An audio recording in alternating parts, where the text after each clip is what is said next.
کام کر رہی تھی؟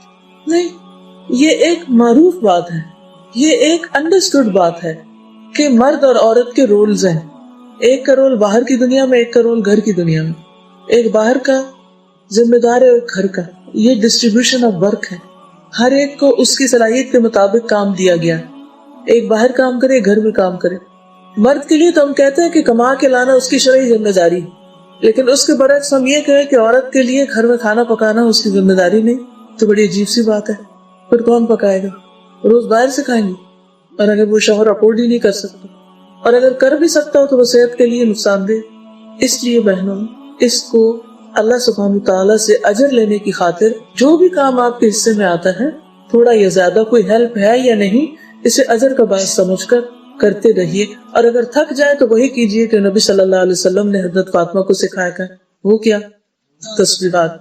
جب تم تھک جاؤ تو پڑھو 33 بار سبحان اللہ، 33 بار الحمدللہ، اور 34 بار 34 ٹائمز اللہ اکبر، یا پھر 33 دفعہ اللہ اکبر، اور 100ویں دفعہ لا الہ الا اللہ وحدہ لا شریک لہ لہ الملک و لہ الحمد وہو علی کل شیء قدیر. تو آپ دیکھیں گے آپ کی تھکاوٹ اتر جائے گی. تجربہ کر کے دیکھ لیں. جب آپ بہت تھک جائے تو آپ سب چھوڑ کے کام ڈاؤن ہو کے آرام سے ریلیکس ہو کے لیٹ جائیں اور یہ تسبیح شروع کر دیں. ہو سکتا ہے کہ جب آپ اللہ اکبر کریں تو آپ کو نیند بھی آ چکی ہو، پرسکون ہو جائیں گے آپ. حالانکہ آپ صلی اللہ علیہ وسلم کے پاس غلام تھے، لیکن آپ نے اپنی بیٹی کو غلام نہیں تسبیح بتائی، کیونکہ آپ کو پتا تھا کہ امت میں کتنی بیٹیاں ایسی ہوں گی جن کے پاس کوئی ہیلپ نہیں ہوگی. وہ چاہے برطانیہ میں رہیں لیکن انہیں اکیلے ہی کام کرنا ہوگا.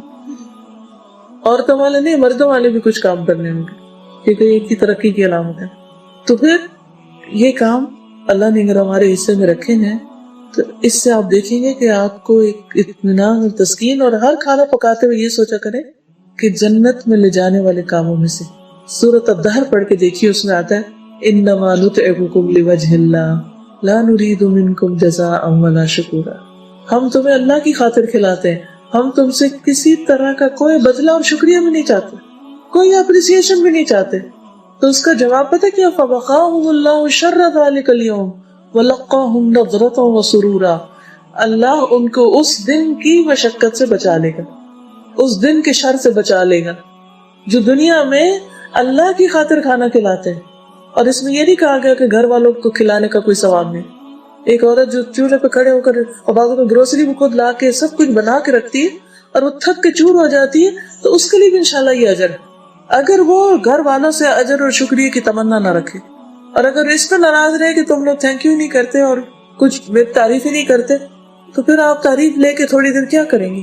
اس کے بعد کیا ہوگا؟ کچھ بھی نہیں. تعریف بھی ختم ہوگی، کھانا بھی ختم ہوگا، اور آپ تھک کے جا کے بستر میں لیٹ گئے. نہیں، ان سب چیزوں کو اپنی آخرت کے لیے رکھیے. یہ لکھتے ہیں کہ I would like to share an experience. She visited somebody yesterday and was overtaken by her glamorous life with BMWs, maids for cleaning and cooking. My uncle is very fashionable. اچھا uncle کے گھر گئی. I came home and cried. I haven't changed my wallpaper in 10 years and don't even have a sofa in my home. Being overtaken by self-pity, I said to myself, I am content. Alhamdulillah, I have little to worry about the dunya and more time for my akhirah. صرف سوچ کا فرق، ہر چیز ٹھیک ہو گئی. لیکن اگر یہ سوچ نہ آئے تو کیا ہوتا ہے؟